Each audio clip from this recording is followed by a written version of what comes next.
नमस्कार दर्शकों, जेके चैनल के फेसबुक लाइव में आप सबका स्वागत है। मैं हूं आपके साथ हर्षवर्धन सिंह। तो हाँ, डिस्क्रिप्शन में जो आप लोग देख सकते हो, man returns from Pakistan after 28 years, कुछ ऐसा ही इस खबर को देखने वाले सभी को एक हैरानगी होगी और एक क्यूरियोसिटी होगी कि ये क्या खबर है। 28 साल बाद बंदा पाकिस्तान से आया, क्यों गया था, कैसे गया था, किस कारणों से गया था। एक्चुअली आपको बताऊं, जब मैंने ये खबर पढ़ी तो मैं भी थोड़ा सा हैरान हुआ था, बिकॉज़ ये खबर कुछ है ही ऐसी। दरअसल कानपुर का रहने वाला एक आदमी, कानपुर यूपी में, उस लड़ाई झगड़े के चलते शमशुद्दीन को इतना गुस्सा आ गया, जो भी उसने सीधा अपने किसी एक्वेंटेंस को, एक्वेंटेंस होता है उसका कोई जानने वाला, जानकार जो पाकिस्तान में था, उसके साथ कोई सांठ गांठ करके अपने डॉक्यूमेंट्स तैयार करवाए, जिसको आप फेक डॉक्यूमेंट्स कह सकते हो, पासपोर्ट बनवाया और पाकिस्तान चला गया। पाकिस्तान चला गया, वहाँ पर उसने कामकाज भी किया और कुछ सालों बाद अपनी फैमिली को भी बुलाया और वहीं पे बिजनेस करने लगा पाकिस्तान में। और हैरत की बात यह है कि उसने अपनी फैमिली को भी वहाँ पे बुलाया और उनके साथ भी वहाँ रहने लगा। लेकिन कुछ टाइम बाद उसने अपनी फैमिली को जो है वो वापस भेज दिया और कुछ देर वहाँ रहा, लेकिन उसने सोचा कि अब फैमिली को वापस भेज देता हूँ, मेरा बिज़नेस चल रहा है जैसा भी है। तो उसने अपनी फैमिली को वापस भेज दिया। लेकिन उसके बाद जब वो अपने पासपोर्ट रिन्यूअल के लिए गया, पाकिस्तान में ही जब वो अपने पासपोर्ट रिन्यूअल के लिए गया, तो शमशुद्दीन को एक झटका तब लगा जब उन्होंने उसके फॉर्ज डॉक्यूमेंट्स जो थे, जो उसने हेर फेर करके बनवाए थे, वो वहाँ पकड़ लिए। और जैसे ही वो वहाँ पकड़ लिए गए और शमशुद्दीन को अरेस्ट कर लिया गया, वहाँ सज़ा सुना दी गई फॉर्जिंग, जिसको हम कहते हैं फॉल्स डॉक्यूमेंट्स से किसी और बहरूपिये की तरह किसी कंट्री में रहना, उसके तहत शमशुद्दीन को वहाँ जेल हो गई। और अपनी सज़ा काटने के बाद शमशुद्दीन को पाकिस्तान ने इंडियन आर्मी के हवाले किया।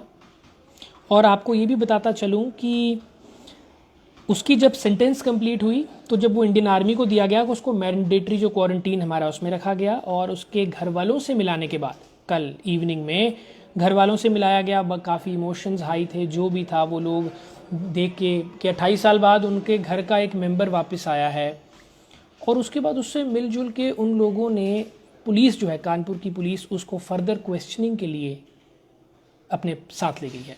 अब बात यह है कि वो 28 साल तक बंदा पाकिस्तान में रहा। अब सोच में आता है कि कोई बंदा पाकिस्तान क्यों चूज़ करेगा, कोई भी कंट्री पूरे मुल्क में सिर्फ पाकिस्तान जाना वो चूज़ क्यों करेगा। और ये जो चीज़ें हैं ये लगती बड़ी हंसने वाली हैं या मजाक वाली हैं कि घर वालों से लड़के पाकिस्तान चला गया, लेकिन असल में इनके पीछे कितनी गहरी सच्चाई है, ये कितनी, जो आप कह सकते हो, कितनी इसके पीछे प्लानिंग होगी या कुछ होगा, वो हम आप दर्शकों पे भी छोड़ते हैं और अपने जो इन्वेस्टिगेटर्स अपने पुलिस डिपार्टमेंट पे छोड़ते हैं। क्योंकि हम लोग बीइंग अ जर्नलिस्ट हम कोई राय नहीं दे सकते, सिर्फ आपको न्यूज़ बता सकते हैं कि ये खबर है।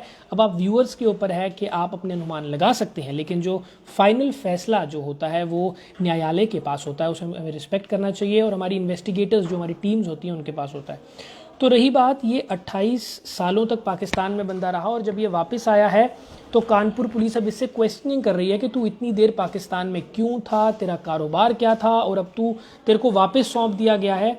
तो ये शक के दायरे में इंसान आ गया है। अगर मैं आपको बताऊं कि ऐसी चीज़ें पहले भी हुई हैं, आप सरबजीत का केस देख लो, उस बेचारे को तो वहीं की जेल में मार दिया गया, तो वो बड़ी अनसर्टन सी हैपनिंग थी उसके साथ। और साथ ही साथ ये जो शमशुद्दीन वाला केस अभी जो मैंने आपके साथ डिस्क्लोज़ किया, ये थोड़ा सा जो है हैरान कर देने वाले केसेस हैं, क्योंकि इनसे ये पता लगता है कि हमारे जो देश की जो स्थिति है, जो मानसिक स्थिति भी है, वो किस तरह से लोगों की मानसिक स्थिति भी किस तरह से डामाडोल हो जाती है कि वो इतने बड़े फैसले उठा लेते हैं कि पड़ोसी मुल्क में वहाँ के सिटीज़न बन के रहना शुरू हो जाते हैं। और ऐसा भी हो सकता है कि वहाँ के लोग यहाँ सिटीज़न बन के रह रहे हों, बिकॉज अगर ऐसा है तो यहाँ पे जो हमारी जांच एजेंसियाँ हैं वो मेहनत कर रही हैं, एक तरह से अपनी इन्वेस्टिगेशंस कर रही हैं, और उससे यही पता लग पाएगा कि कितने ऐसे लोग हैं जो ऐसे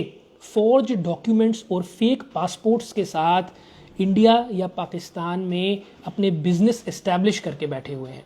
तो ये बहुत इम्पॉर्टेंट चीज़ है और हमें इसको ध्यान में रखते हुए ये चीज़ आगे भी सोचनी चाहिए कि किस तरह से हम अपने देश की सुरक्षा व्यवस्था को जो है वो बरकरार रख सकते हैं। और जाते जाते मैं यही कहूँगा, सावधान रहिए, अलर्ट रहिए, ताकि आगे कोई आपको दिक्कतें पेश ना आए। नमस्कार।